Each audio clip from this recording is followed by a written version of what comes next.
Hi, everyone. Welcome to today's Career Chat. I'm Krista Harmon. I'm one of the Career Readiness Consultants with the Kent Intermediate School District, and I'm really thrilled to welcome Janet Korn today. She is the Senior Vice President with ExperienceGR. Welcome, Janet.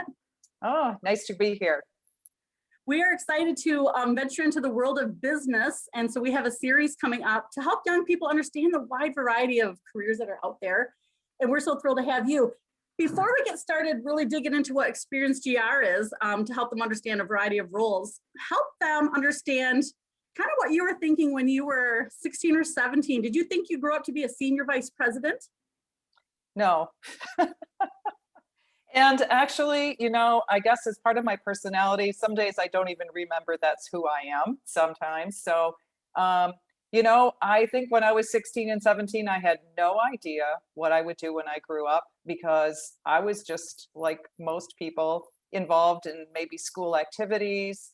I had some part-time jobs and, I was just trying to live life because that's the beauty of being a 16, 17, 15-year-old is that really kind of is the breadth of your concerns at this point. You're not really thinking about the rest of your life and how all the details of that. That's great that you were able to just be a young person, not have a lot of those concerns. Today, so many young people feel a lot of pressure to get it all figured out, and their schools are pressuring them, and the state's pressuring them to have a plan. So as you approached your senior year then, what were some of those next steps right after high school? Well, I was fortunate enough to have an opportunity to go to college. So, I'm also a mom, and I have a couple of young adult children, and so I have probably better memories of helping them make some of these college decisions and then moving on with their careers than I actually have back to remembering myself. So I feel like it gets a little blurred sometimes, but I watch them be concerned about it. And I think it's just because we're expecting an awful lot of young people today. And we ask them questions like, what are you going to do when you grow up? And it's like, how in the world do they know?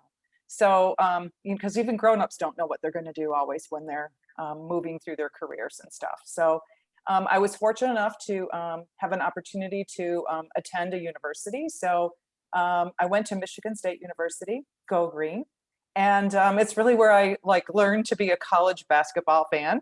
So, at the same time, when I went to school there, I wasn't really sure what my major should be, and that's the other question that they always ask you. Well, what are you going to study when you get there? And I'm like, I don't really have any idea. So I kind of thought I wanted to be a teacher. And at the time, there really weren't a lot of teaching jobs. And so my mother, who had been a teacher, actually said, well, I don't know about that. Maybe that's not such a good idea. And I was like, well, okay. So she says, well, why don't you major in business? And I'm like, what in the world is business? So, but I chose that path when I got there, and they had a major called hospitality business. And I thought, oh, that sounds good. So that was what I picked. You basically just colored in a circle and you said, this is what I'm going to study. And then you just sort of get into this path and you head down that road.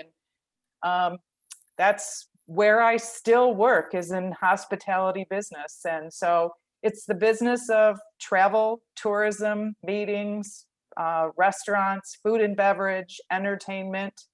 It's all kind of lumped together. And it's spread out over all different size businesses. So everything from small mom and pop to major corporations. And I love that. It was such a great definition of what it is. And for a lot of young people probably on the Zoom, that's new to them. They didn't realize that that's a whole industry in itself and that there's actually a degree that specializes in it. I worked at the Hilton Hotel in the early part of my career. I loved it. I didn't know that existed when I was in high school, and I absolutely loved helping, with weddings and events and corporate conferences and stuff. It was such a great time, and I love it. And that's the thing about, there's not just one pathway for us. I'd be just as happy in the industry in a lot of ways. It's just I ended up more with the career stuff.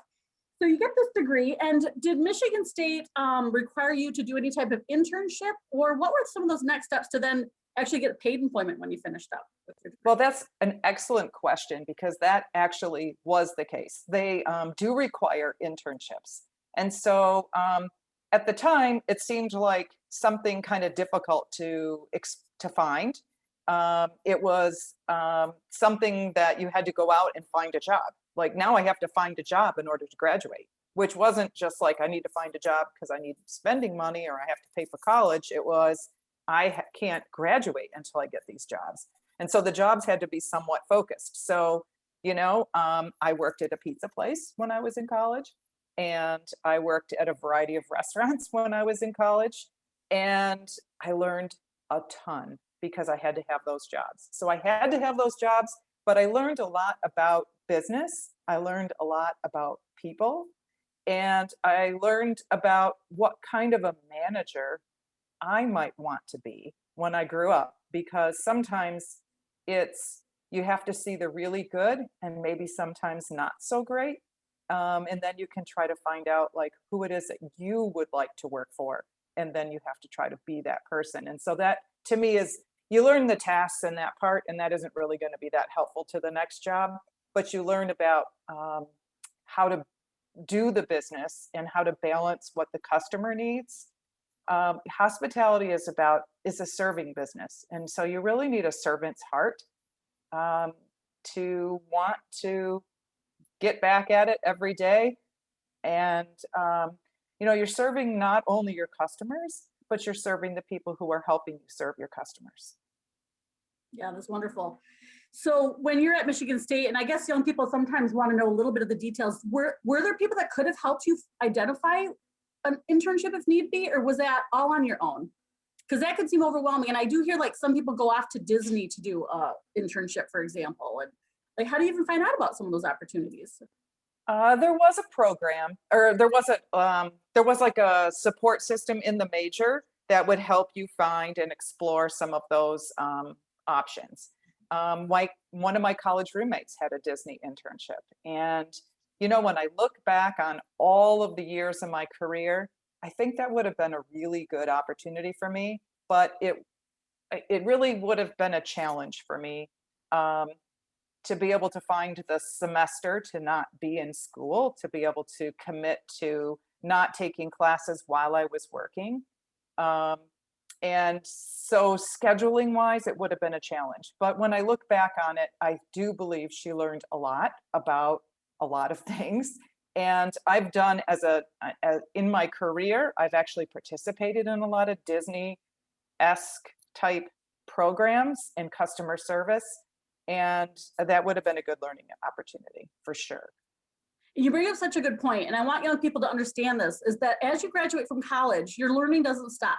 You're going to keep developing as a professional with these leadership development opportunities, which Janet was just mentioning. So just know that college doesn't prepare you for everything. It's when you actually start to work and learn. So give us some details maybe from the early part of your career, and then how that kind of evolved to where you are now. Well, that's a really good segue as well, because what I would call my first big girl job out of college was with a restaurant company, and I had a wonderful experience, multiple opportunities, I guess is a better way to say it, for different jobs. They were in different cities. I was clearly going to have to move, but I was okay with that. And I was struggling trying to figure out which one of the jobs that I had offers from I should accept. And so I went to speak to one of my college professors, and I sought his advice. And because I didn't really know, they both multiple things, they looked good on paper, but I wasn't really sure. And I'd actually had visits to them, so I'd actually toured them. But he said, you should take this job. And he pointed at one of the job offers, and he said, because they have the best training program in the industry right now. And so I was like, okay, I'll take that one. And that was really excellent advice, because they were very committed to training. It was a restaurant management training position. They had a very robust program where they had actually someone with the company that you were part of a group of people training all over the country. You spent a month in the corporate office. They were headquartered in Kansas City at the time. And I was a part of an intense learning I guess where we learned to drink the corporate Kool-Aid, so to speak, but that was really beneficial. And I think I have gone back to that learning so many times throughout my career. And it also taught me that I sure didn't know everything when I got out of college. In fact, I probably knew not very much at all about what to do. And so it really helped give me some confidence that when it was my turn to run the restaurant, I had the skills and I felt confident that I was going to be able to do the job. That's wonderful. Even when I think back to being 16, my first job was at McDonald's, and I still look back that I had excellent training at McDonald's. They are very, very intentional with how they trained us, and just so young people know that, like, I love that advice, just to really be looking at the potential for training and where that might take you. So you end up being this restaurant manager, and you've been learning and growing. Then how did that kind of start to transition into this type of leadership position with and help young people understand what ExperienceGR is? Okay, well, that job was in the suburbs of Chicago, and I had an opportunity to move back to my hometown, the Grand Rapids area, after I had been running the restaurant for 10 years. And so I moved back here, and I had an opportunity to start teaching part-time actually with the culinary program at the community college. And that was a blend, I think, of that very initial thing I really wanted to do when I was 16, which was be a teacher. But now I was teaching something that I had practiced, that I had gone to college to learn how to do, and then I had practiced for almost 10 years. And so that was a wonderful job. And I spent many years teaching part-time there, with a wonderful group of fellow professors that had just a wide variety. So I'm a huge fan of the culinary program at the community college, if anyone has that interest. They do an amazing job there, and it's a very affordable program. And then I had really a need to really want to work more than just part-time. That was just a part-time role. And I found a business or an organization called the Grand Rapids Kent County Convention and Visitors Bureau. And that was several decades ago. And that is known today as Experience Grand Rapids. And we are a private nonprofit. We get the majority of our resources come to our organization from overnight hotel stays. And our job in a nutshell is to promote the destination for meetings and conventions and leisure travelers. And it certainly is bigger than that, because when people choose to move somewhere, or they choose to go to college somewhere or invest in a business, they tend to look at what is it like to visit there. So we like to say it always starts with a visit. You visit a place first before you're going to relocate there or take a job there. And it has to do with the reputation of the place and what is there to do on your free time. Because a job is only part of your life. You want to be in a place that makes you feel like you can belong there and that there's things to do. So Experience Grand Rapids leads a marketing effort. We also have a convention sales team. And so we are certainly having a different year with the hit of the pandemic on our business and our ability to promote tourism. And, we still have yet to really reopen for meetings and conventions. So we're learning again, really, because we've had to relearn how to do some of the things that we do as an organization. And we've had to trim our team down a little bit. So we're learning different jobs.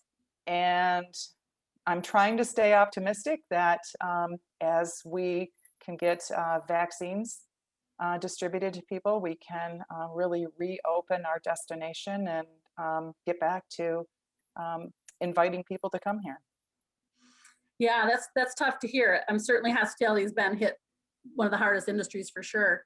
I guess I want you to help young people understand too, when we talk about people coming to visit, we're talking about people all over the world, right? Help us get a sense of, like, this is like $1 million, $1 billion, I don't know, stuff that you're responsible for. I mean, we need that kind of money pouring into Grand Rapids, right? Help us understand kind of the scope of what ExperienceGR is responsible for. Well, Yeah, you're right when you're talking about billions. So the most recent travel information, as far as quantifying the value of travel and tourism into our community, is back from 2019. And we'll get 2020 numbers, but they're not going to look like anything that we will really like go back and compare ourselves to. But 2019 was a record year. And the travel and tourism industry here was $1.4 billion. And we have over 18 million visitors coming to our community annually. Now, our work is responsible for some of them, but clearly people are coming to visit their friends and relatives, and we're not necessarily influencing those visits directly, but yet the place is having a role in that. You know, you're going to go visit your friends and relatives if they live in a place that you want to go to visit. So, you know, so certainly Experience Grand Rapids is involved in the hundreds of meetings that are hosted within our community, because meetings don't just pop up. So they take lots of planning, and we're competing against destinations really all over the country to host those meetings and conventions. And there we have a lot of international visitors as well that are coming to those meetings. Yeah, that's why I want young people. I just had a sense of that when I worked at the Hilton. You know, we would get tourist groups from Japan that were coming for tulip time, but they would stay at our hotel. And so there was lots of event planning and coordination. So for young people who like that idea of helping plan events and coordinating, this industry of hospitality certainly be for you. So I'd love for you to help young people understand some of the other roles, Janet, in your organization, but even some of the other jobs in hospitality that could lead to something like where you've landed, just so they understand there's kind of a career path. There's a ladder, just like you shared. You know, you started in restaurants and then you got some entry-level management and kind of worked your way up. Obviously, where you are now is not something you get right out of college. So help young people just understand the variety of roles that it even takes to be in the world of hospitality, in addition just to hotels alone. Right. Well, there certainly are a lot of jobs. So a lot of times I think the hospitality industry is viewed as a lot of hourly positions, and certainly it does take a lot of people to serve the public. But I think what sometimes people don't realize is that those jobs can turn into bigger jobs. So even that part-time job that you might have at a hotel or a restaurant, or even with an organization like ours that's in travel and tourism promotion and marketing, can turn into a real job, like not just a real job, but like a full-time job. So lots of times people see them as part-time jobs, and they don't see the connection to a career. And so, you know, the career needs to fit the person. So, you know, when I was working in the restaurant industry, I realized that I wasn't really good at sitting still. So this is a little secret, because you know, and I think maybe that's why my mom had some concerns about me going to college sometimes, because maybe I just wasn't really very focused in sitting and learning. But what I found in the hospitality industry is that you were able to move around. So physically move around. And that was a really good learning opportunity for me, was that I could do a job where I had very specific responsibilities, but they were kind of over an entire place. And that meant I didn't have to sit in a chair all day. And so I think that's even a part of trying to figure out, like, what is the ideal kind of role for you? Might have to do with, you know, how much you like to sit in a chair and just work on work. Because there are careers where that's really important, is that you're able to sit there and focus for long periods of time. I wasn't very good at that. I've gotten better at that as I've gotten older. I've gotten better, but that wasn't really my skill set when I was younger. And so what I found in teaching is that there's a lot of movement. You're able to move around, and you're not asked to sit in one place. Certainly event management, or any kind, even retail management, you would be moving around, and you'd be physically using your hands, and you'd be interacting with people. And so sometimes people would say, oh, the hospitality industry is a good business if you like people. And that's true. You do need to like people because, but I actually am fascinated by people and meeting people and finding out, you know, what ways to make them have a better day than they were having before you interfaced with them. Yeah, you and I have very similar interests in that way. That's why I was a very successful waitress. I got to the Hilton and was in the, corporate offices. I love that for those same reasons. I love moving around. It was changing every day, meeting lots of people, serving lots of people, helping them have a good time. That was always what I loved. And I have a lot of those traits in my current job. I don't, non-pandemic here, I'm always out and about and meeting employers. That's a lot what I do. And so yeah, young people, as you hear about this type of industry, part of this is kind of self-assessing, like, yeah, that sounds like me. I would like some of those pieces, and then start to digging in and learning a little bit more. That's what these career chats are all about. So students, if you have any questions, certainly throw those out to me. I obviously have lots. So the responsibility that you have right now, did you have to go further with any other college degrees, or has it all been then on the job training and that life experience that's kind of got you to where you are? Help young people understand how one moves to the executive level. I think actually, well, I don't have an advanced degree. But I would say I kind of have an advanced degree because I have really spent a lot of time managing people and managing work and finding the way to really blend the two together.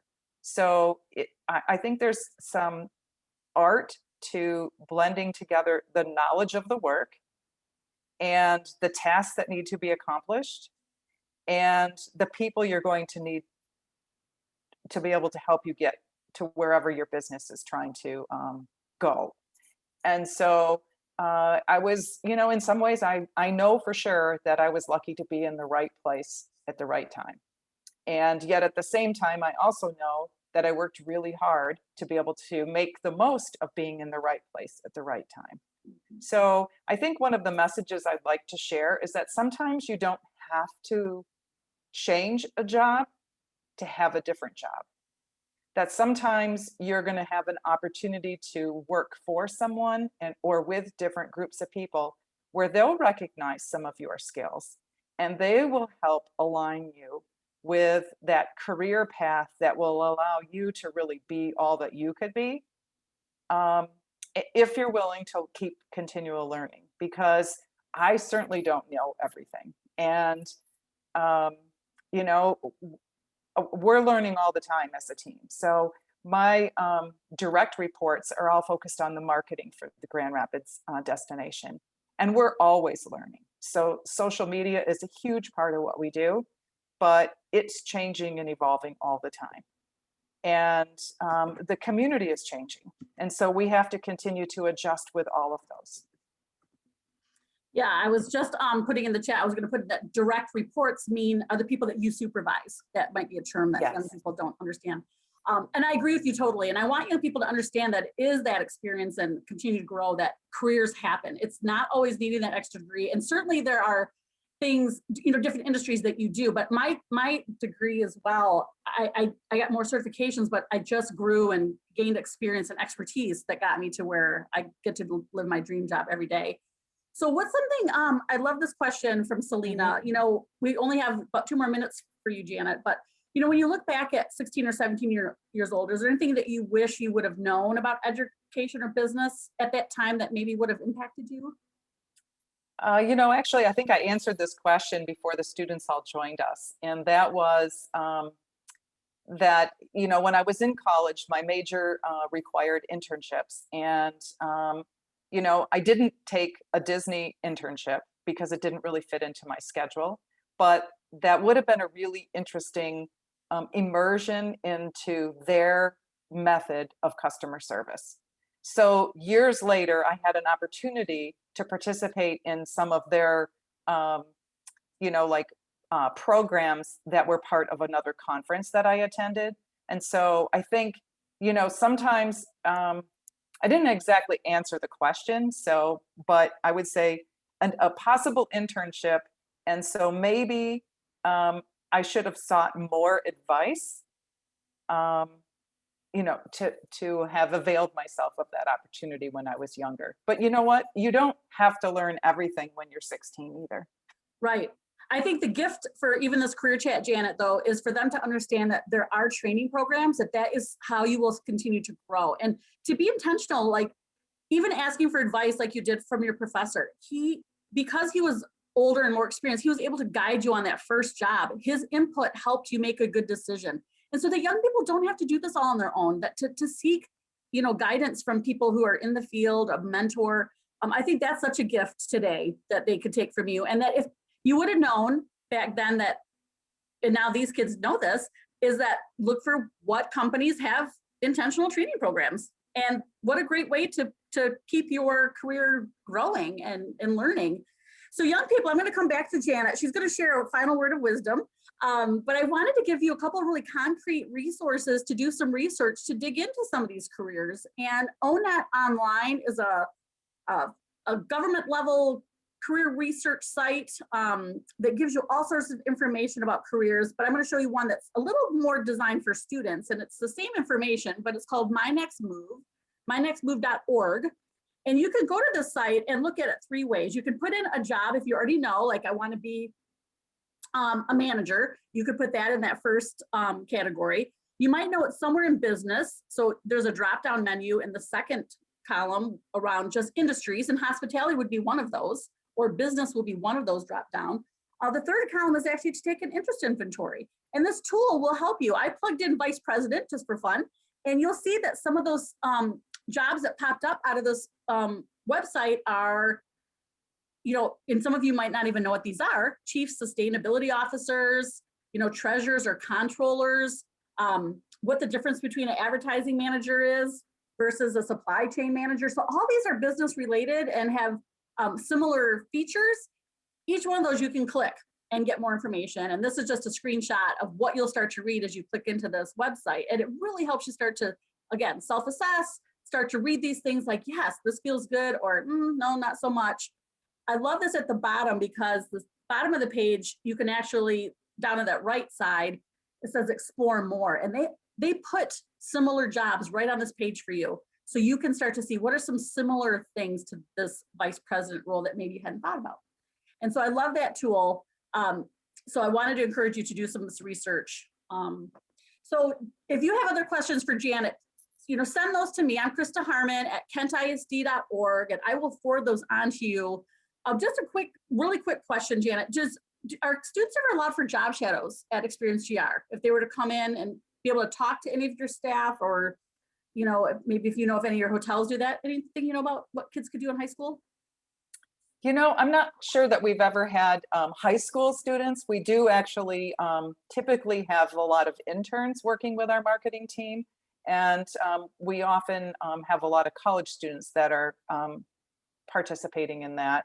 Probably more likely to do an interaction like this with high school students, just because of the nature of our work.